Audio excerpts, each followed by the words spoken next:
shared. And then I will start live on Facebook, which takes a moment to come on up.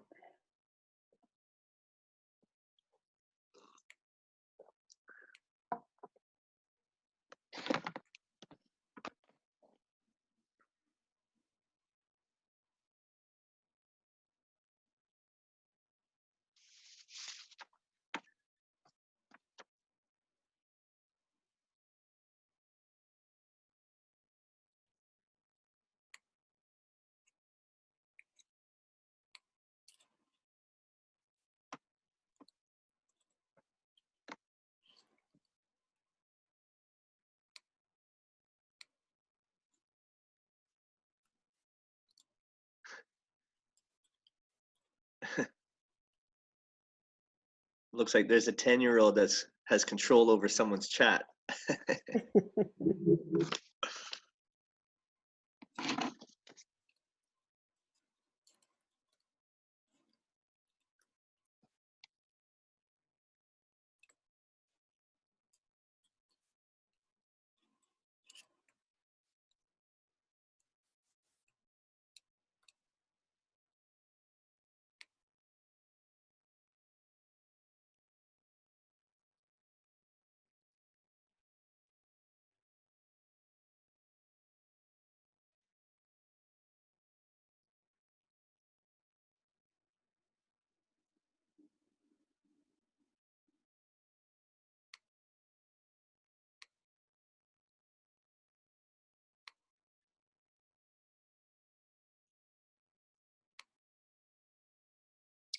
All right. We are live on Facebook as well. So good afternoon, everyone. For those of you who don't know me, I'm Helen Bello. I'm the director and co-founder of Welcome Home Toronto, to a body, mind, spirit connection. We are a new thought and meditation center dedicated to the global spiritual movement of embodying the timeless truth of oneness. And we promote classes, meditation, community, and it is my pleasure to be co-hosting or supporting this summit of conscious healthcare, empowering people with knowledge. Western science meets Eastern wisdom, ancient Eastern wisdom. And I have with me today Dr. Mitch Abrams, and who some of you will know from previous summits and our Conscious Cafe. He is a radiologist and a HeartMath trainer and dedicated to creating conscious healthcare in communities through art, music, reducing stress, and the power of meditation. And then we also have our special guest today, Vishwan Srinivasan. Oh, I just messed it up after I said it. Srinivasan. He is a heartfulness trainer and Canadian regional coordinator. So good afternoon to both of you, and thank you for joining us today. And so, Mitch, I'm going to hand it over to you just to give a little overview, and then we'll have some questions. And I know you've got some radical art you want to talk about as well. So I'll hand it over to you. Thank you, Helen. Thank you so much. It's awesome to be here again with you and Vishwa and your community. So just to kind of give an overview of what we've been doing the last little while, we've been discussing about energy, and particularly looking at the intersection where science and spirituality intersect. Where do they connect? And the more that we can understand this convergence, the more that we can really understand ourselves and our relationships to each other in a completely new perspective. And this perspective is radical in the sense that it will empower each of us with knowledge and skills to improve mental health, coping skills, and overall physical well-being. So today is fantastic because Vishwa is a practitioner in a particular field of meditation called heartfulness that I want to kind of explore with him for everybody. And really what this is all about is that the more that we understand energy, the more that we can expose ourselves to multiple different ways to move that energy that's within us and really learn how to connect with it. So multiple examples that we're going to learn together. And today, heartfulness is going to be kind of our topic. And I can't wait to, Vishwa is going to lead us in a little meditation. So as these programs, how it kind of follows is that I always like to start off with a very brief conversation, a little conscious conversation, discussing energy, and then we'll get to Vishwa and we'll ask him a few questions. And I want to, I'll just pull up my slides. Give me one sec, I'll share my screen with everybody.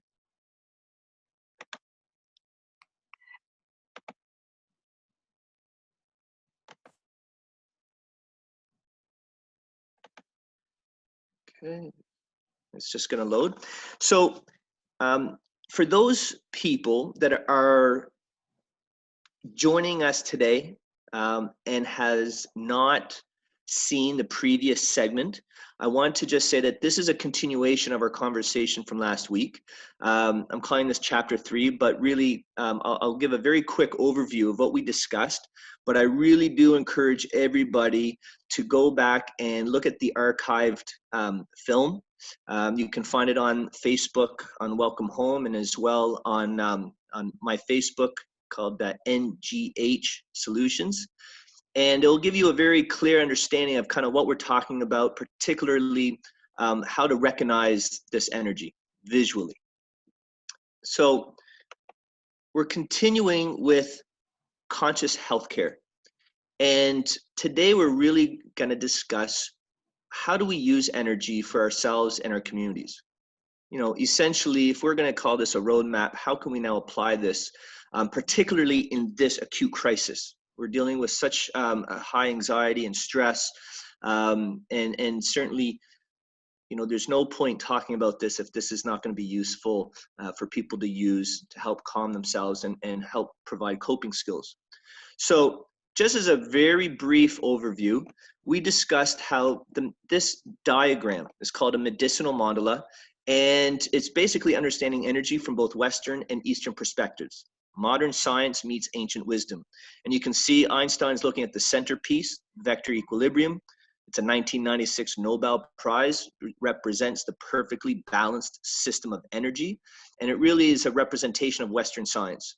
At the same time, His Holiness Dalai Lama is staring at this flower, the mandala, representing spiritual connectedness or consciousness, interconnectedness.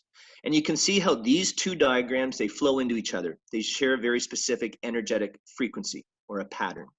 So what do we learn from this medicinal mandala?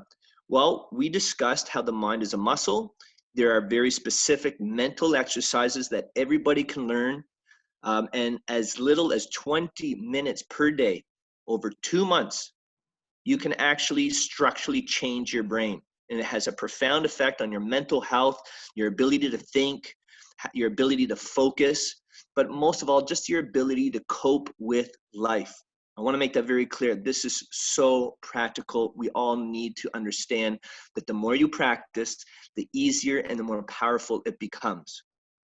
We also discussed biopsychosocial healthcare, the gold standard, BPS, mind, body, spirit. And we really discussed that blue circle, the social or the spirit. What that truly represents is our interconnectedness. Now, for a quick review, this is how those three elements, mind, body, and spirit, connects to each other. When you look at the top left corner, you see how your emotions affect your autonomic nervous system.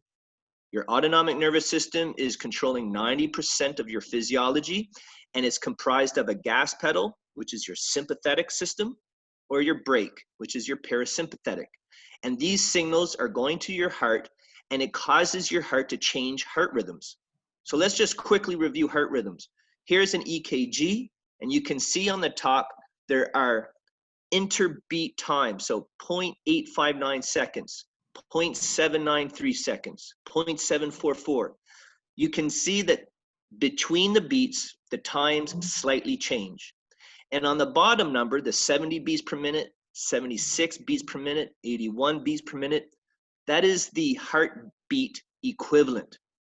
And so what happens is if we were to take this little 3-second heartbeat data and we were to run it for 25 seconds, you'd actually see a rhythm. That blue line on the top is representing the heart rhythm changes from beat to beat. And this is happening in all of us at all times. So this is called your heart rhythm.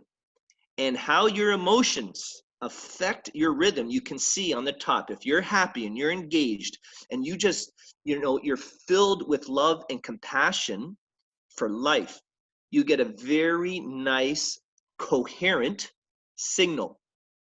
At the same time, if you're frazzled, you're stressed, you're anxious, and I would imagine many people are, in this bottom zone where the heart rhythm becomes very incoherent, very irregular. Now, the issue is these heart rhythms, the heart itself is sending signals right back to the brain. And so if we are in a sense of appreciation, if we have a nice coherent heart rhythm, it actually helps the brain function better. It's cortical facilitation. At the same time, if you're in a state of frustration, that very irregular heart rhythm sends those chaotic signals to the brain, and it doesn't allow the brain to function at an optimal state. You're inhibited. But it's even deeper than that, because when you're stressed and anxious, then there's a whole cascade where cortisol levels now increase in the blood. It creates inflammation throughout the body. So what I'm saying is that mentally, yes, you'll not be able to think properly, you'll not be able to function at an optimal state, but there's the ripple effect systemically throughout your body where you affect your inflammatory state, your immune system, everything gets affected. And at the same time, we also discussed that because the heart is such an electrical conductor, anything with electricity creates a magnetic field, and so everybody has this really energetic field around them. And that energy field is really important because we now understand how your energy affects other people's energy. We are like tuning forks. So if there's a room of people who are focusing on putting themselves into an optimal state of coherence, they're focusing on love and intention for others, for their community. Well, that love and intention, that energy, will actually induce other people into a state of coherence, just like a tuning fork. And this is really important because the vice versa scenario, if people are really frazzled and you walk into a room with people who are not in a very good state of mind and are upset and angry, well, that can put you from a state of coherence into a state of incoherence. And then you'll get into a bad mood. And it creates a group mentality. Now, this is not just kind of an interesting topic, in a textbook, but it has a profound implication in our social lives. Research has shown that when people get together and they focus on peace, love, and intention for a community, we can see crime rates drop. And in one study, it showed 23% decrease in homicide, rapes, and assaults. This has been replicated in peer-reviewed literature over 30 times. We now know, not only do we start to understand the mechanisms, but we really are starting to appreciate the magnitude of how powerful this is and the effects it will have on our communities if we start using it. So this is, kind of leading into the fourth point that we were discussing last week, is that the reason why we're so connected is because we're really part of this new identity. We've identified this kind of fingerprint of Mother Nature, which is the geometry and that ratio, that frequency that we can see in the medicinal mandala. And what I'm discussing is this Fibonacci sequence or the golden ratio, whatever you want to label it as. But you can start to recognize it throughout Mother Nature. It's everywhere in every plant, every flower, fruit, vegetable. It's throughout our entire human anatomy. And it's even the way that we think, how we perceive attractiveness in the world all depends on this particular frequency, this geometry. And this geometry is helping us understand life, new perspectives, because just as you are 100% genetically identical, all your billions of cells that make up you're genetically identical. But at the same time, you, me, and everybody in this world, we are over 99.8% genetically identical. And when you start thinking about that, I mean, now it brings context as to why this, this new COVID virus is so infectious. It's because we are so genetically similar to each other. And it also helps us understand, how can a virus jump between species of animals? It's because we share so many genes with other species of animals. Imagine 4 out of 10 of all of our genes, so 40% of our genes are also found in earthworms. So we are really part of a global community, planet Earth, as a living organism, as a superorganism. And when we start thinking in these broad terms of life, from a petri dish to a living organism, a superorganism called a human, or even a superorganism called planet Earth, we can now start to really make sense of our interconnectedness and really help understand energy from different perspectives. And we are really at a point of an awakening as we identify ourselves and our relationship to the planet, our relationship to each other, and really understanding the capacity for healing and the capacity of unlocking our greatest potential by harnessing the energy that we're discussing. We can discuss it till we're blue in the face, but until we start to practice it together, or at least practicing it on your own, gravitate to a teacher, find a practice that works for you, but you need to practice it and put it into action. And this is where we're headed. We need a new conscious healthcare model that will allow to really serve the individual. We talk about patient-centered care in medicine. Well, we really need an individual-centered model that also will treat your community locally and globally.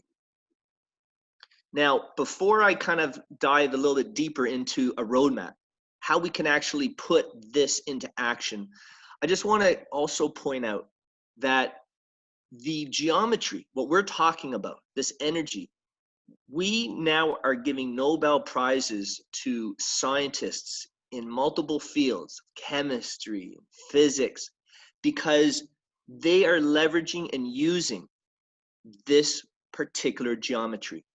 We call it biomimicry. We take Mother Nature's design to help us solve complex human problems. And now the question is, how can we use this design to help us with not only our mental health epidemic, but also reinvent the social infrastructure and institutions like healthcare and education? So we've already discussed this. When you look at the left, the biopsychosocial BPS model of care, we know that mind, body, and spirit, they support each other. So how to create a healthy individual, it's really these three elements. And at the same time, if you think about a community, healthcare and community are not mutually exclusive. Healthcare is the backbone to a healthy community. And yet, healthcare is comprised of community members. They're really one and the same. And at the same time, we need education. We need to be aware of our interconnectedness.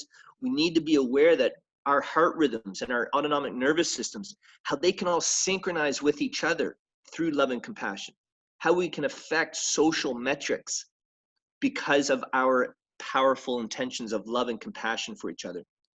So when you start to look at the standard of how to be healthy as an individual and as a community, when you put these two programs together, you can start to understand how we're now creating supportive social networks and programs that support each other.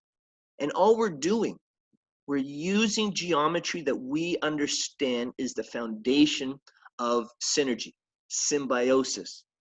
This is Mother Earth's design, the laws of physics of perfect balance. And so this becomes a foundation from which we can start looking at new models of care that's as restorative to our practitioners working in a hospital as it is giving to the patients in the community that are in need for help. And at the same time, we're now building out and carving out a completely new proactive and preventative approach to health and wellness. Now, you're probably all wondering, okay, well, that sounds awesome and I love the vision, but how does that translate to me? How does that get seeded into my life? So when you look at this design, you notice how there's these circles. Well, the circles actually make up what they call the seed of life. You know, it's not only a mathematical model. The geometry that we're talking about is all the same energy, and you know, in the Eastern world, this is called the seed of life. So this is how this will be seeded in your life. Basically, we just asked you, tell us, what are you most passionate about? What is your interests? What is it that really moves you? And share with us your passion and what your purpose in life is. Share with us, and this will look different for everybody. This is just one example.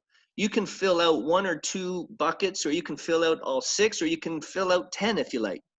But when you go to our website and you share with us and you're interested to join this, approach, join a movement, all we ask is tell us a little bit about yourselves.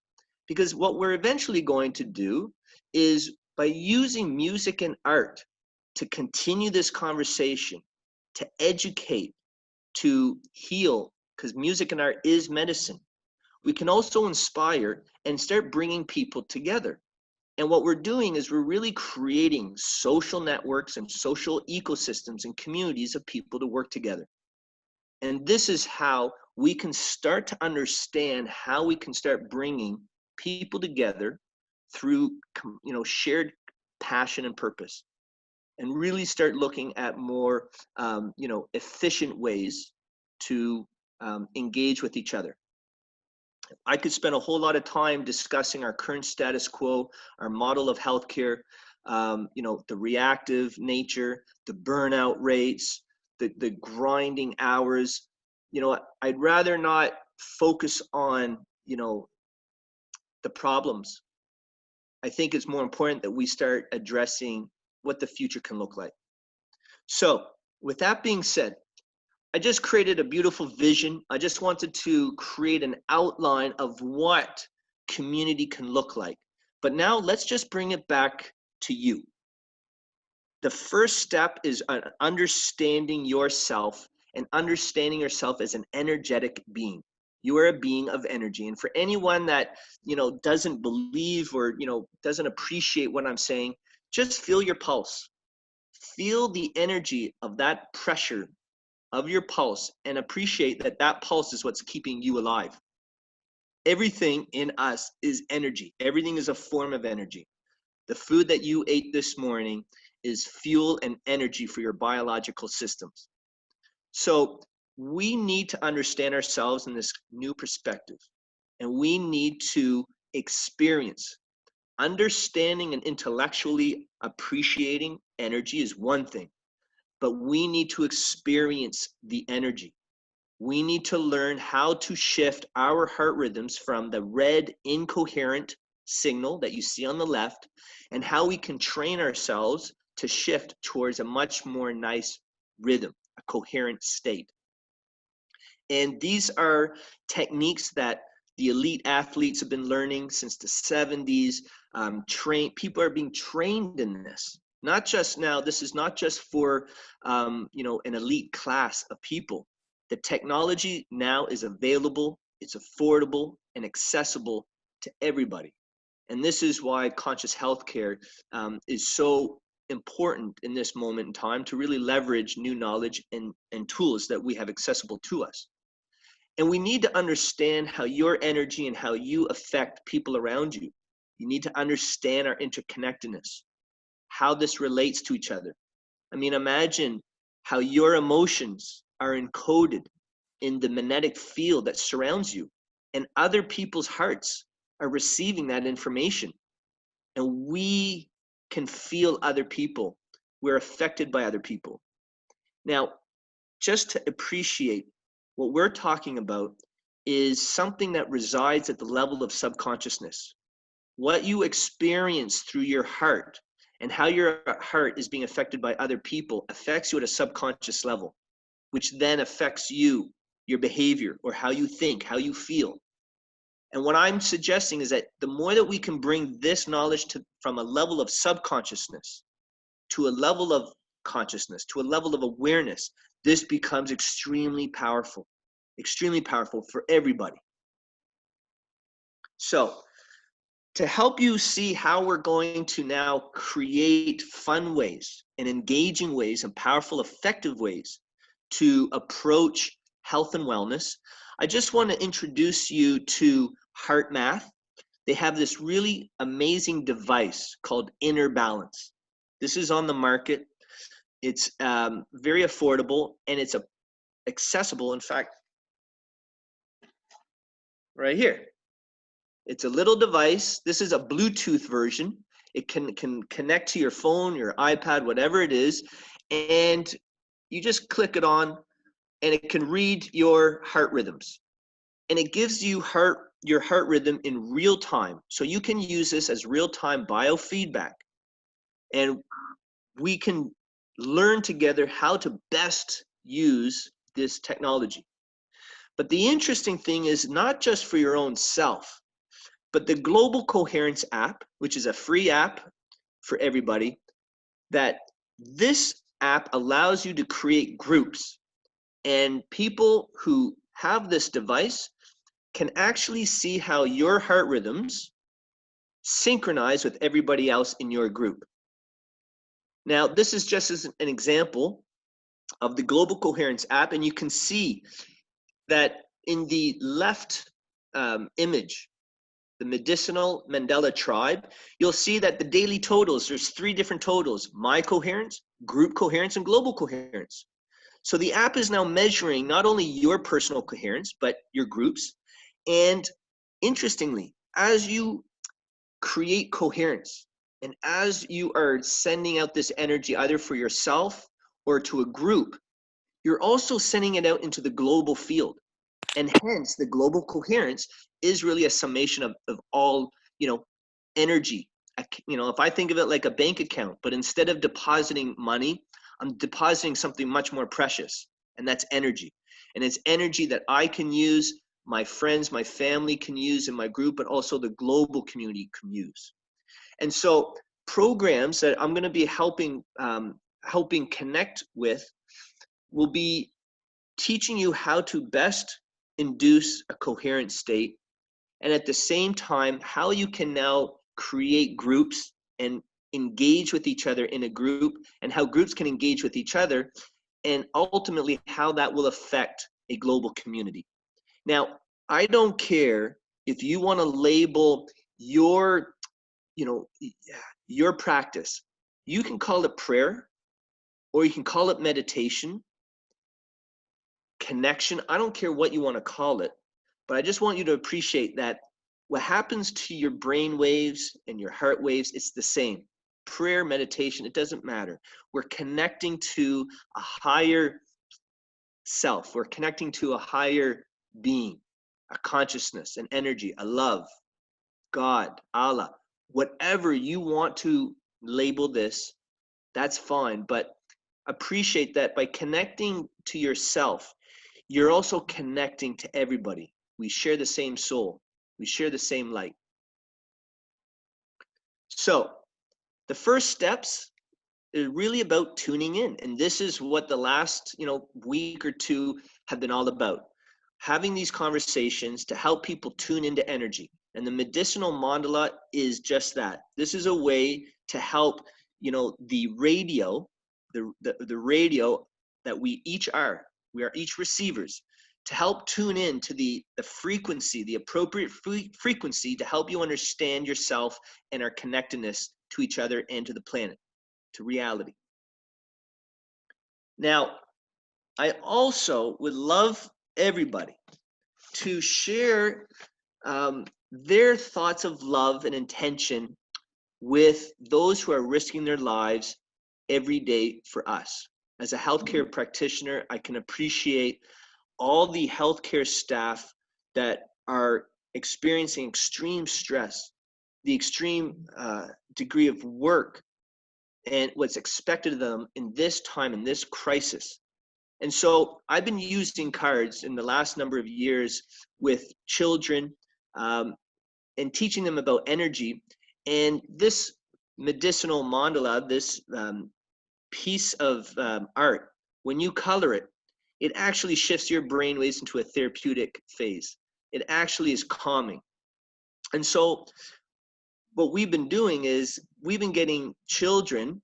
Well, in fact, it started in the hospital. It's not just for children, but this was a staff wellness program in the hospital, helping people, cope with the degree of stress and anxiety that was taking place in the hospital. And then it kind of branched out into schools. And children have been sharing their thoughts of love and gratitude for healthcare staff and to patients, for which we then share in with the community.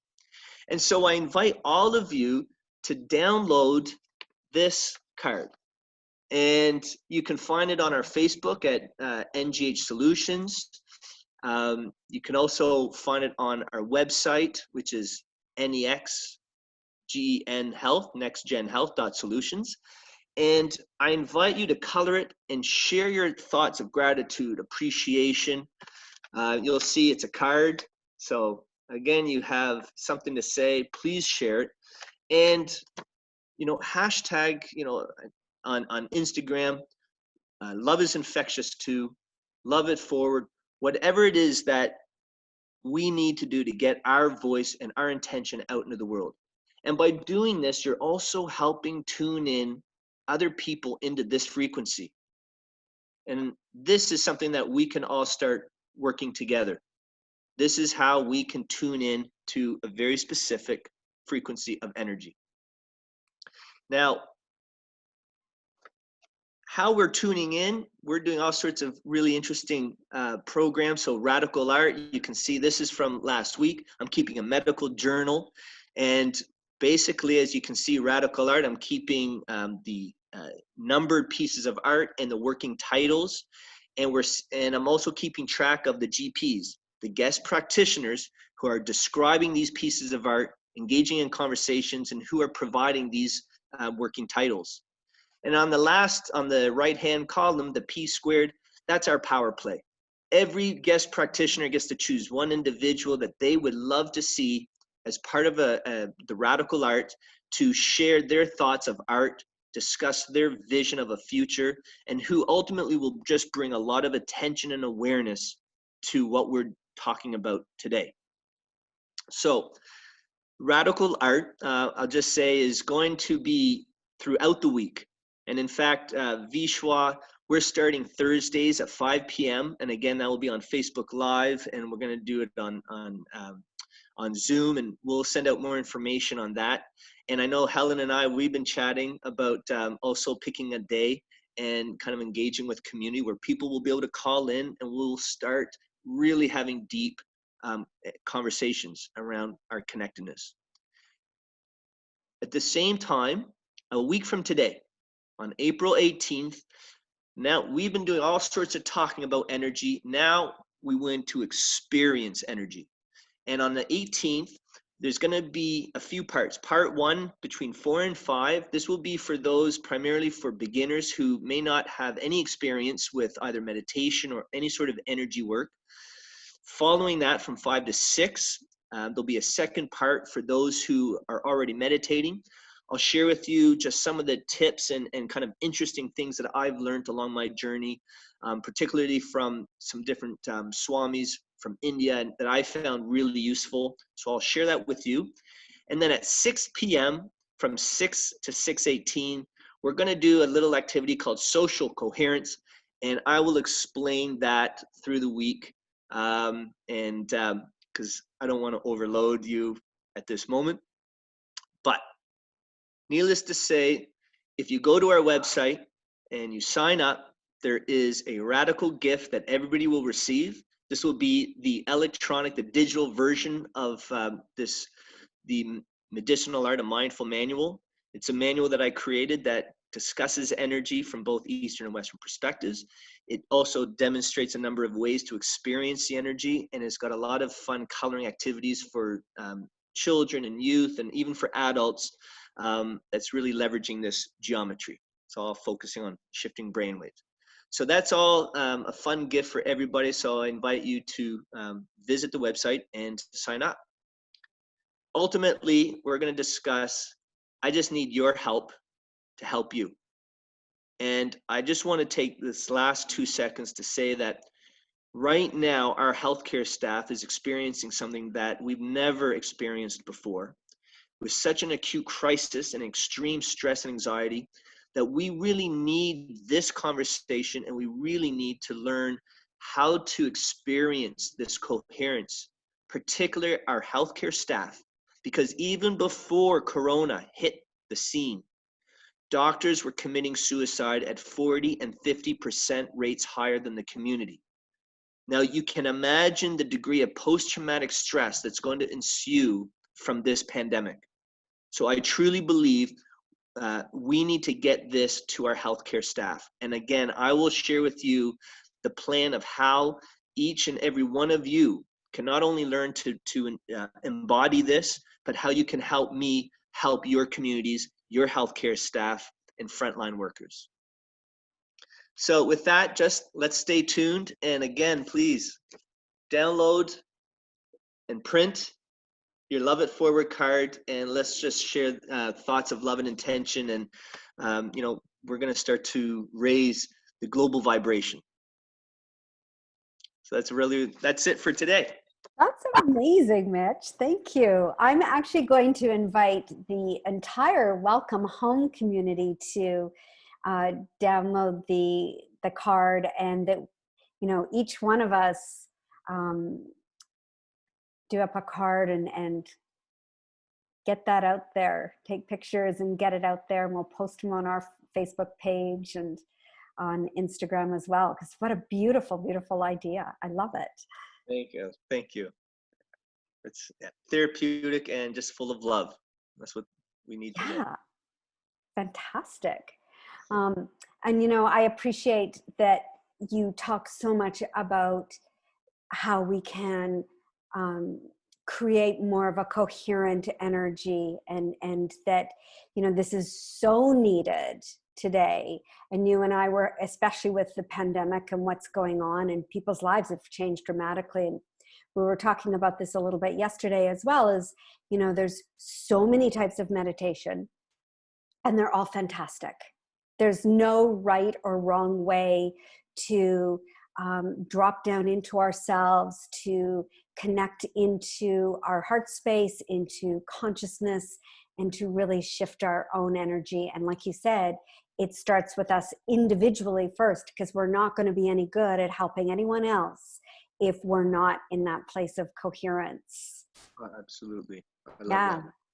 So how great that we have Vishwa with us as well. And Vishwa, thank you. It's so nice to meet you. And I know we had connected before all of this had happened, and we were looking at having your meditation at Welcome Home. So it's great to have you with us. Thank you. And wanted to start off by asking you some questions, if that's okay. Sure, yeah.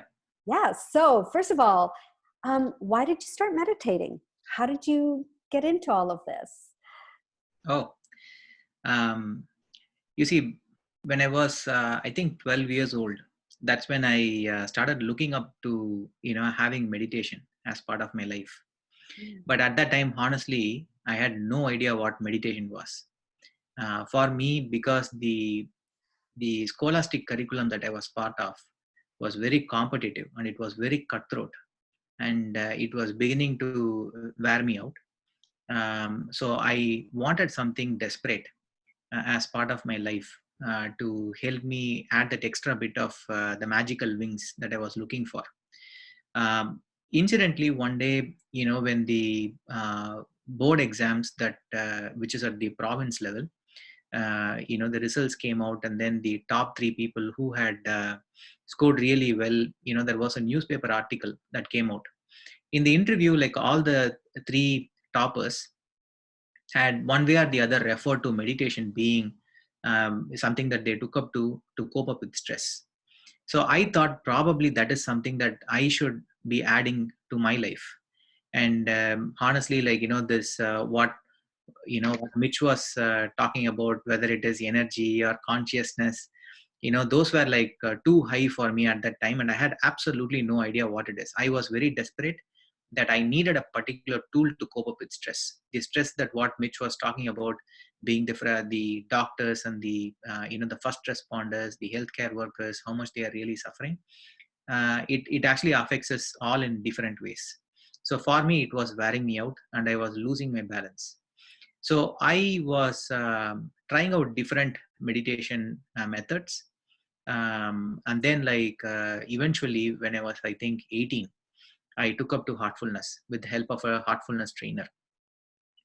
And again, I didn't have any idea of what I was to expect with heartfulness. Absolutely no idea. Again, at 18, I had absolutely no idea. The trainer was a very reticent gentleman. He just let the work happen on me, and then let me experience it. Because at 18, I was intellectually very active, and I thought probably I knew a lot about meditation, because I had already spent a lot of time trying different methods and giving up on each one of them. So I thought probably I might teach something out to that gentleman there. But then he was such a reticent gentleman.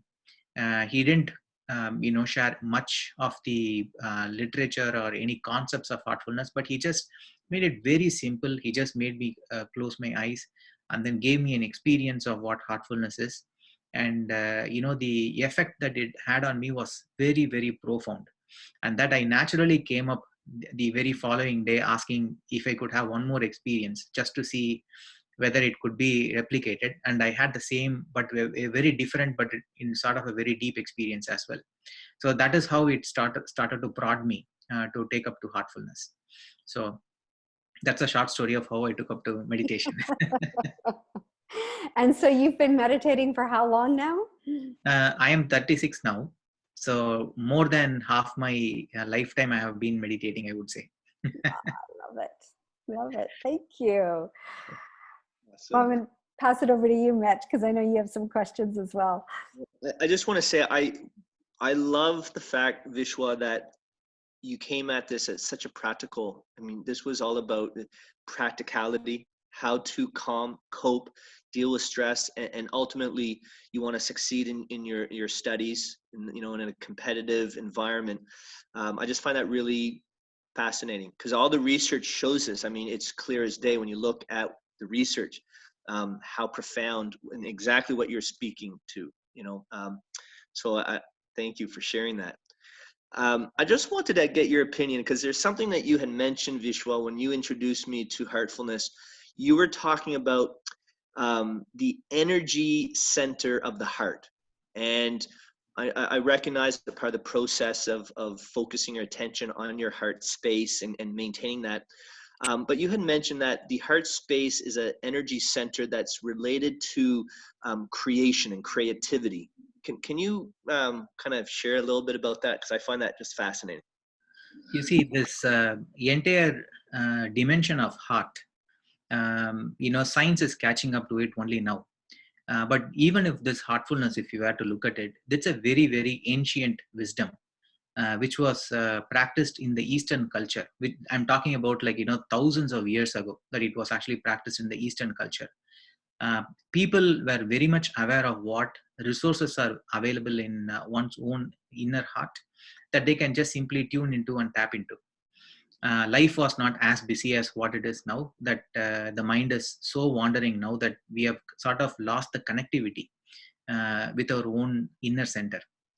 Now, you see, I was actually looking into these, some of the literature. In the Greek philosophy, if you see, 4,000 years back, they refer to heart as aesthesis. Aesthesis meaning it is an organ of perception. You see, some of us, because of the way how we have intellectually approached the human heart, we think heart is all just about a pumping station. It just takes the bad blood, it just filters and gets the albumin and globulin out, and it just purifies and circulates through the entire body.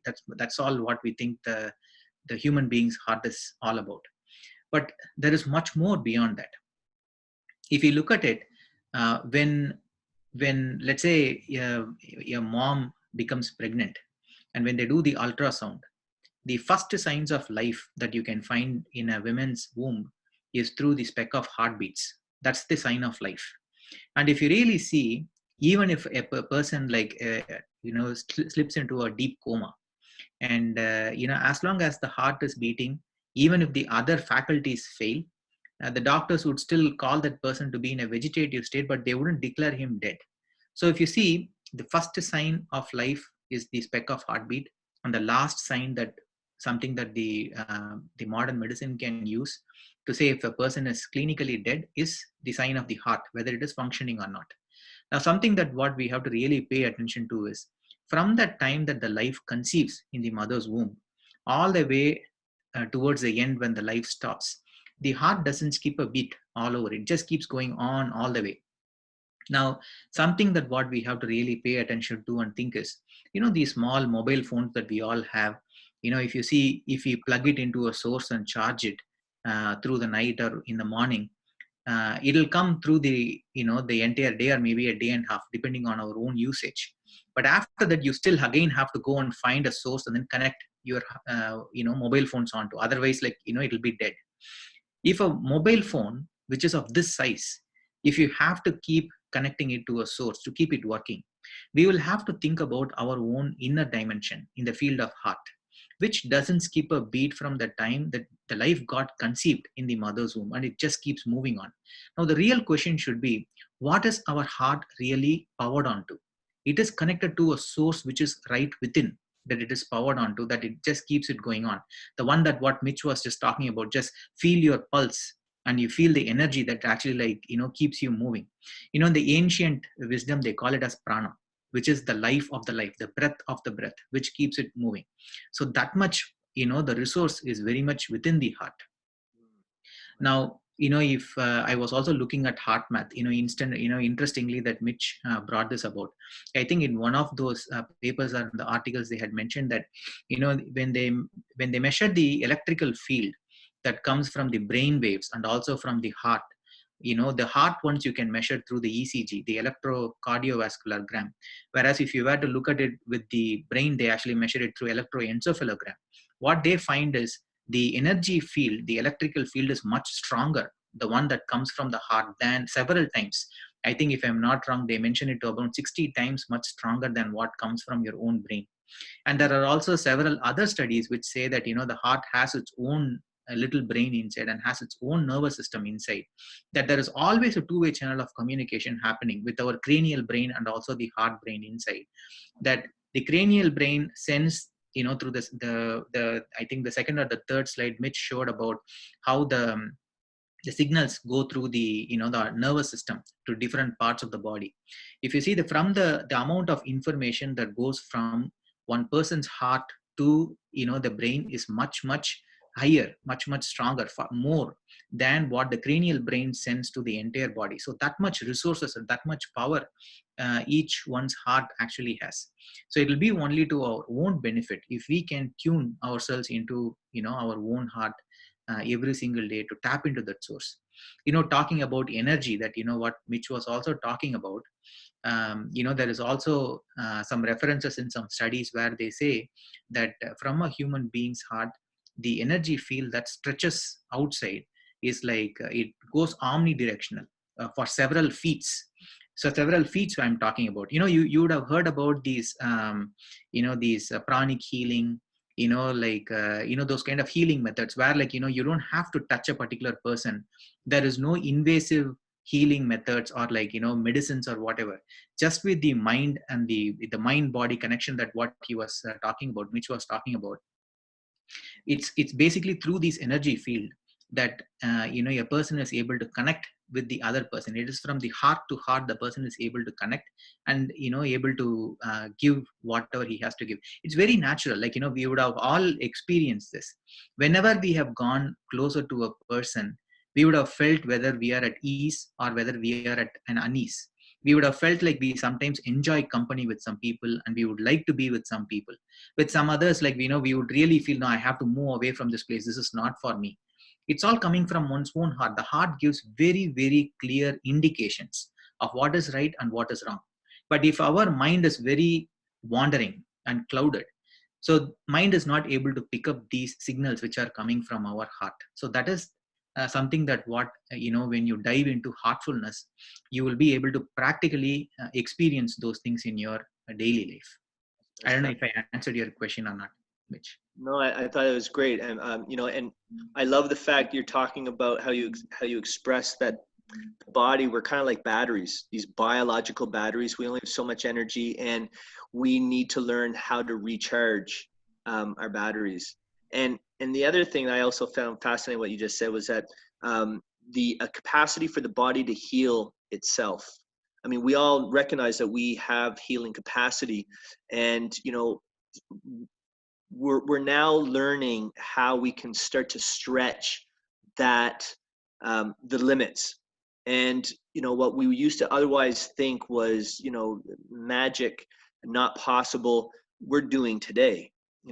Radiology, for anyone that refuses to believe that this is energy that can be used to heal, then I would suggest then you can't use an MRI anymore. You can't go in for an MRI because this is the exact same energy. It's just we're learning how to tune in and turn the body into a kind of a a receptor receiver. Anyhow, thank you. I love that. Sorry, Helen, do you have? Yeah. Well, no, what I also appreciated is how you talked about the energy of the heart is omnidirectional, right? It's not just in one direction, that it's radiating out all around us. And that if we came to really know and touch into that place, we would begin to understand how powerful we are as our own healer. Mm-hmm. Mm-hmm. So yeah, thank you for that. And can you talk a little bit more about transmission? Oh, yes. You see, I will tell you something very interesting. When I had my first experience with the trainer, all these thoughts that were actually going in my mind, that as I entered into his place, I thought that, the person that I'm going to be meeting is going to really carry the kind of air of a very, experienced meditator, or something like that, because I have watched so many movies. And so I was expecting something very dramatic to happen. But the person was, a very natural person, a very simpleton, the way how he was. And so I was a little disappointed when I actually looked at him for the very first time. So for the fact that I was thinking, probably I wasted my time coming all the way, I just very quickly jumped into a conclusion. Because number one, it was a sunny, hot afternoon, and I was already late 10 minutes for the appointment. And I was perspiring all the way. He took me into a room and he made me sit there. He just simply said, close your eyes, tune into your heart, and then just sit comfortably there. And then after that, when I'm done, I will just tell you that it's over. And when I closed my eyes, and I was just thinking, like, probably, like, I'm just wasting my time. I should probably be teaching him how to meditate and everything. For the first 5 minutes, my mind was very active. 6th or 7th minute, the thought currents begin to reduce. 8th minute, to almost like after that, I didn't really know what happened. I was completely gone. It was very, very profound experience, that when he called my name to say that it was all over, I couldn't even realize that the session was over. He had to tap me on my legs to wake me up. And then when I couldn't really recognize if he really did some spell on me, or like what did he do on me that I went into such a deep state. So the very next day when I was coming to his house, I was telling myself, I'm going to watch very carefully what he is going to do. And this time he cannot really do something on me and everything. So for the first few minutes when I was closing my eyes and sitting, sometimes I even surreptitiously opened my eyes to see if he's doing something. Like he was just sitting like a very normal person. So that was all what was happening. But again, around 10th minute or so, I got the very strong feeling of energy flowing into me, and I was gone.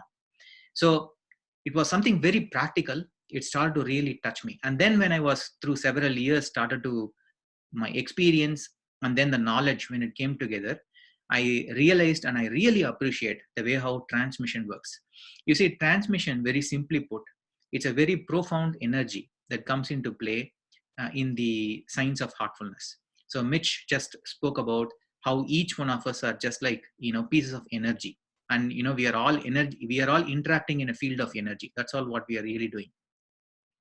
Now, a trainer who is adept and capable can tap into a higher dimension, draw this energy, a cosmic energy of positive vibration, and then transmit from his heart to the person's heart, whoever is sitting there.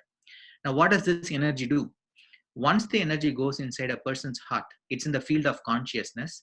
All that clutter of pain, whatever we have gone through in our life, all the negative experiences, the bad ones that are actually sitting over there, which most of the times demotivate us. In science, they say every single human being thinks 90,000 thoughts a day, 90,000. And majority of them are self-repeating and discouraging. They are negative. It's just that.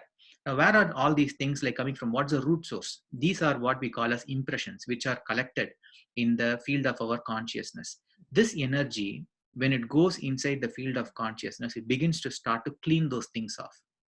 Now, when it starts to clean, because they are the root for all the thoughts which are coming, when it starts to leave, naturally the thought currents subside, and the mind naturally dives very deep into the heart, and no disturbance whatever it is. And then the beautiful experience begins to unfold. A beautiful condition begins to reign in one's heart. This is how transmission really works. And if not today, probably in the next session, I would really be very interested to give everyone an experience. Whatever I say, don't believe. I'm just inviting you for a challenge. Don't believe.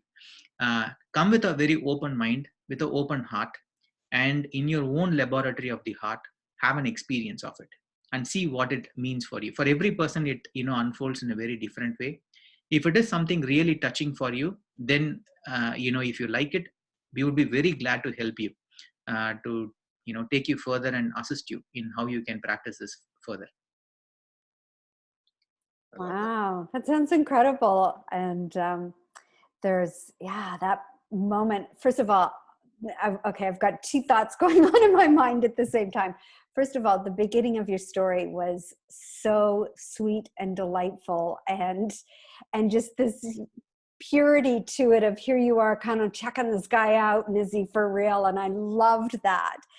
And then for you to have this rich experience of the transmission and to really understand the power of it is just exciting. And I look forward to having that experience in your meditations for sure.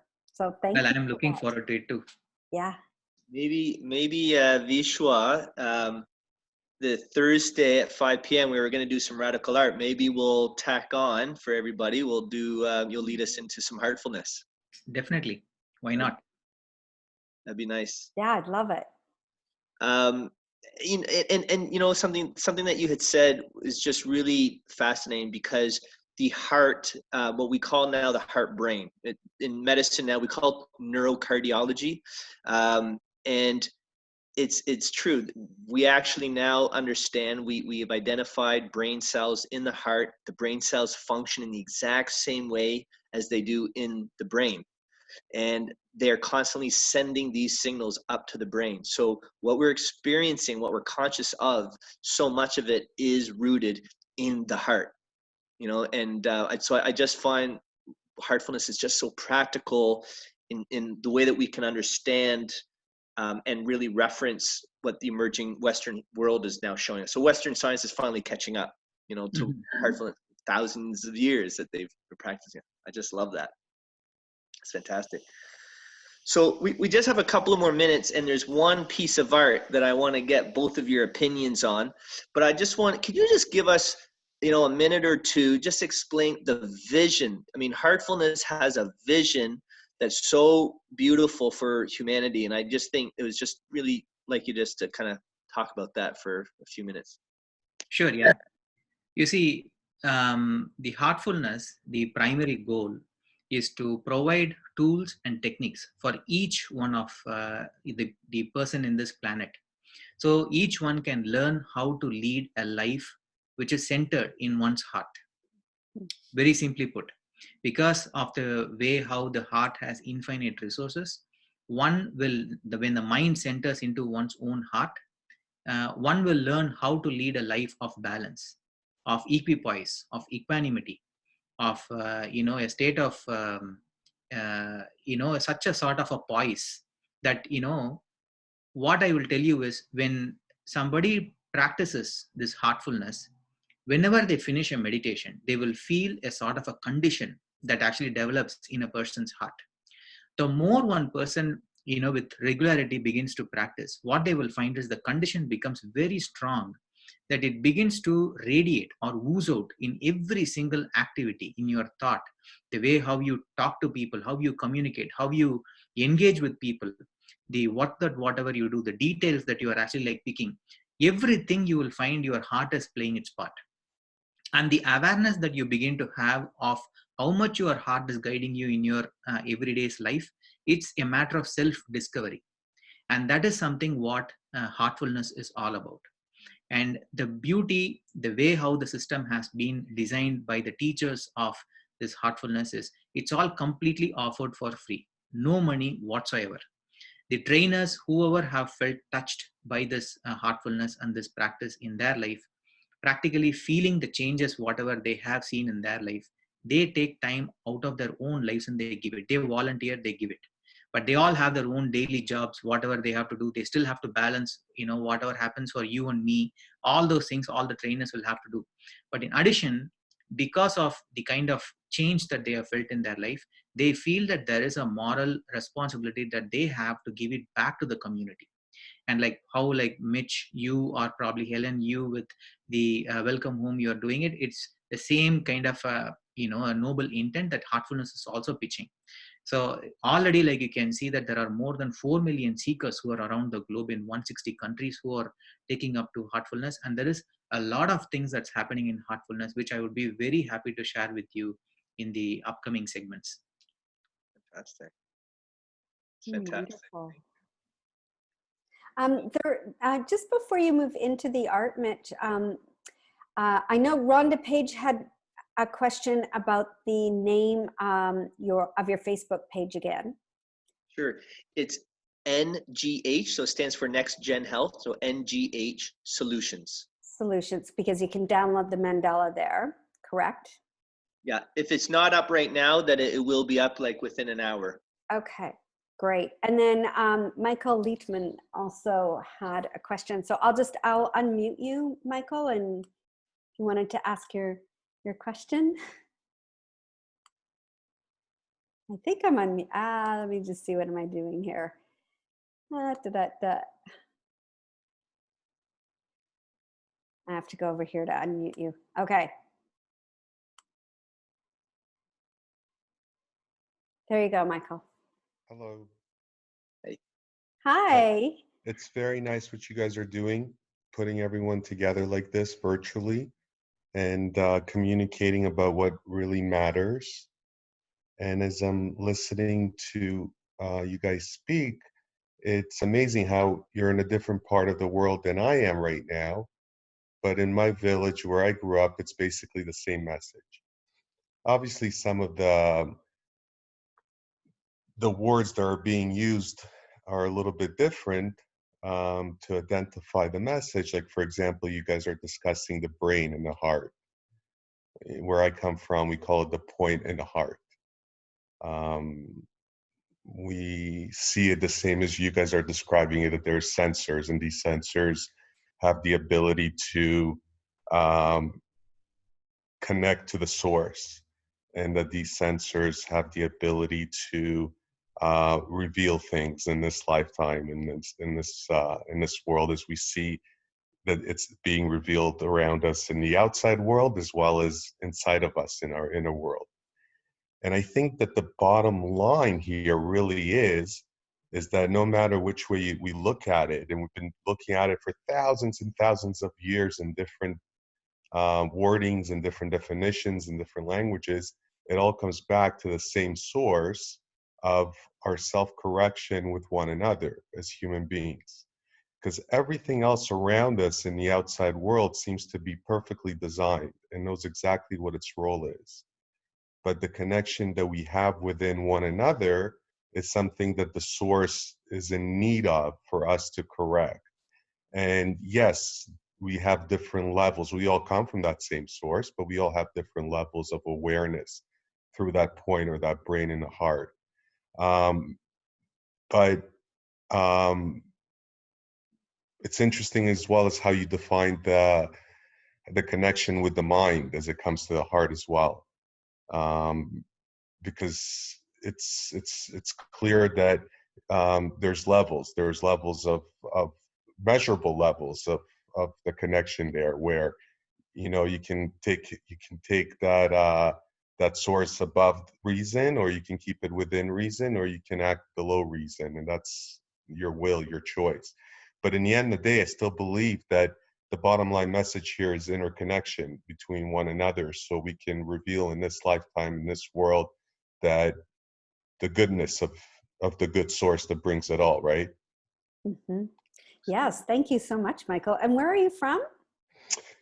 I was born in Russia. I was raised in Israel. I grew up in Canada, and now I'm in Miami, in Florida. Oh my goodness, thank Yeah, it's you. been a journey. Yes. Yes. I really appreciate what you're saying, Michael. Every culture at its root really understands what we're talking about, this energy. And it's, every culture might have, like you said, different ways to express, to verbalize, and to conceptualize. But yet it's so interesting that this universal truth is a foundation in every single culture. And it's just, as That's mind-blowing. It really is. Absolutely. And all of that knowledge is within us. It's in our cellular memory, and it's in our biology. And I just feel that we are so blessed to be in a time where we're going to become more and more aware of it, and we can embody it as individuals, but as a collective. And I think that auto-correction is kind of where we are today. Agreed. Yeah. Thank you, Michael. And thank goodness for the auto-correction. It's so needed. Yeah. And so, Mitch, did you want to bring up a piece of art? Sure. So this is a special piece of art. I'm going to just share the screen. Yeah. So radical art, for those who missed last segment, the radical art is basically a radiologist's approach to discussing energy and teaching people how to use it for themselves and each other. And today's piece of art is to commemorate where we are today. It's Passover for the Jewish community. It's Easter for the Christian community. And so this is what I call the Easter egg hunt and the afikomen. So for those who are not aware what the afikomen is, it's kind of like the Jewish version of the Easter egg. We hide a little piece of unleavened bread called matzah, and the children will run around and try to find it. So it's very similar. But I'd like to just ask your opinions, just like in radiology rounds. What do you see, and how does it make you feel? And perhaps, is there a title that you would like to put onto this piece of art? I'm going to let you go first, Vishwa. Okay, so what I see in this one is I think Jesus there, and then I can see the pain, of the crucifixion. But even in that pain, he is trying to connect to his higher self. So that is what I actually see. And I can also see the one beside where there is this light shining from the heart. So I would title it as probably an inner awakening. Mm-hmm. Inner awakening. Okay. I love that. And the image to the right of Jesus, the black and white image and that's kind of a depiction of Moses, so the Exodus of the Jewish people from Egypt. So about almost 1,200, 1,500 years before Jesus. I just find it so interesting that here we are where Easter and Passover kind of overlaps, even though there's thousands of years kind of in between.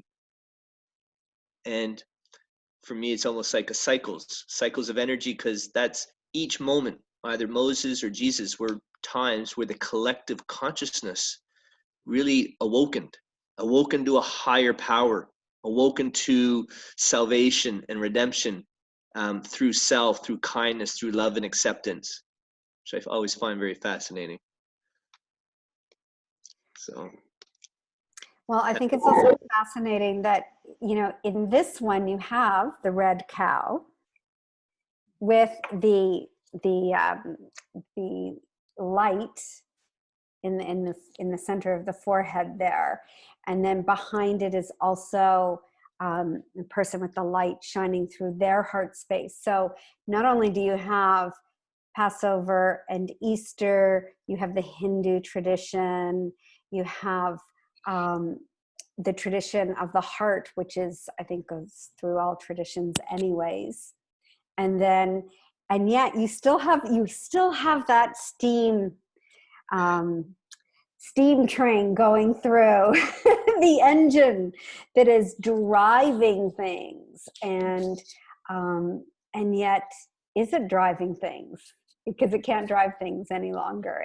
But it's still, you know, I think there's a lot of people in the world that are still hoping that old way of being is going to push through, right?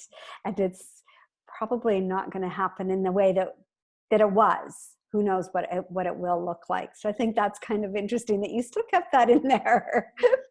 And then of course the earth with the electromagnetic field that's, you know, you have it going out either side, but you can see it's going all around. And then you also have the light coming through in the corner still. And you have something else in the corner, and I can't quite figure out what that symbol is. I don't know what it means.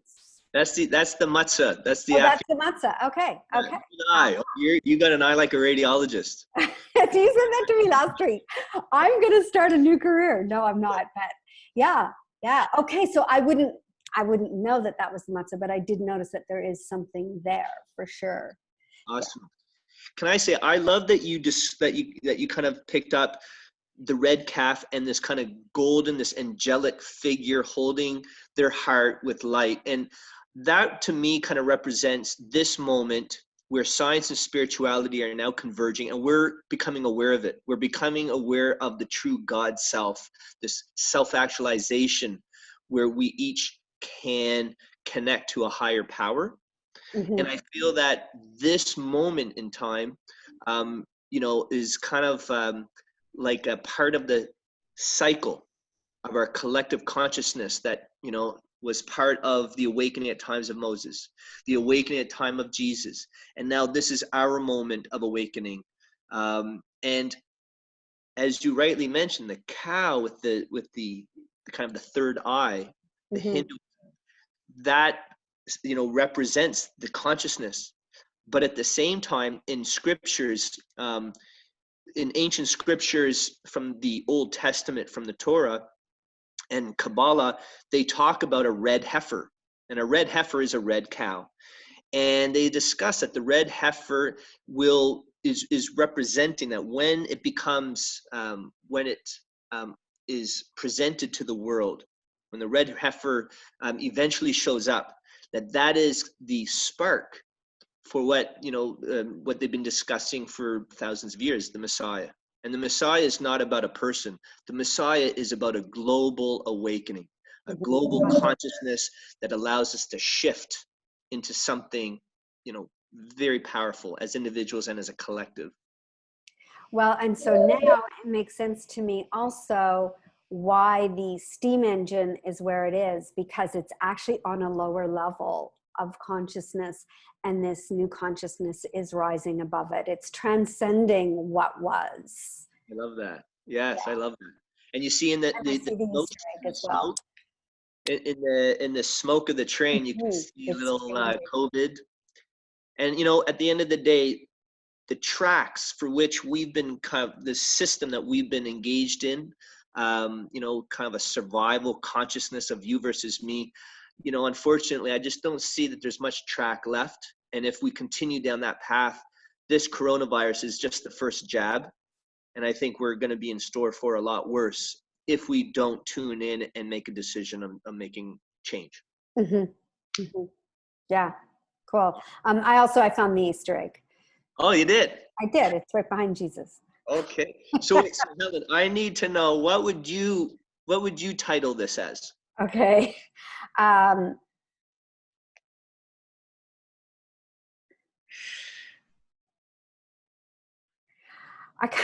want to say the,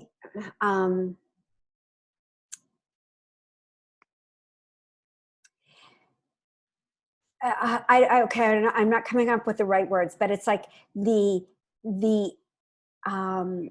integration or the coming together of all of the traditions into that rising above. You know what I'm going to call it is transcendence.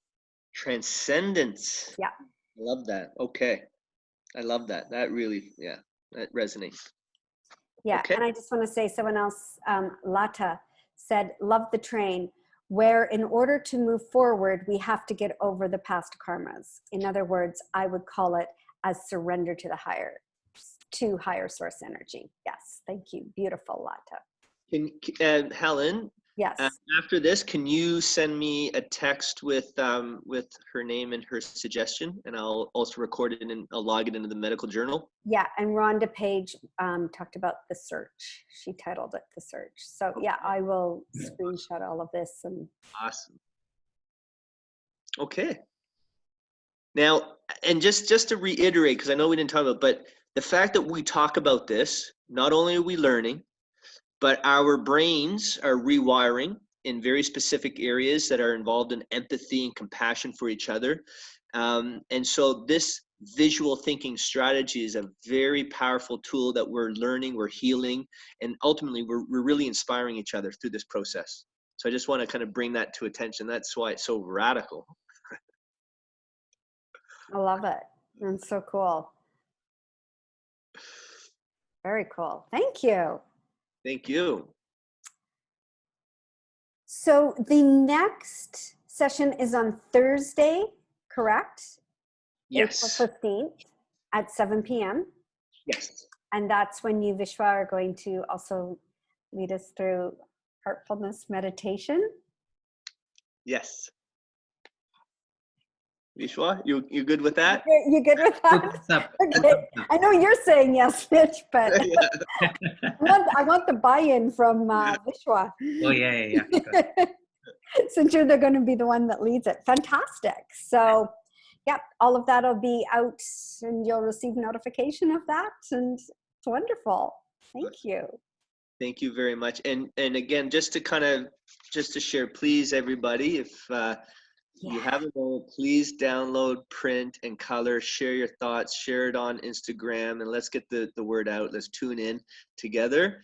And for those who want to kind of learn more about, energy and stuff, on NGH Solutions, there's more videos and ways just to kind of learn and take this time to, deepen perspectives and reflect. Fantastic.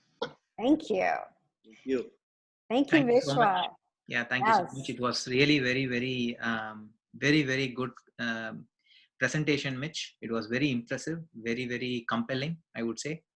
And thanks for all those who have taken their time off their family time to join during this Easter weekend. So I appreciate all the time. Yeah, thanks so much. Thank you. All right. Have a good afternoon, everybody. Happy Easter, happy Passover, happy weekend, and be good to yourself. Take loving care of yourself, and we'll see you again. Thank you. Awesome. Thank you.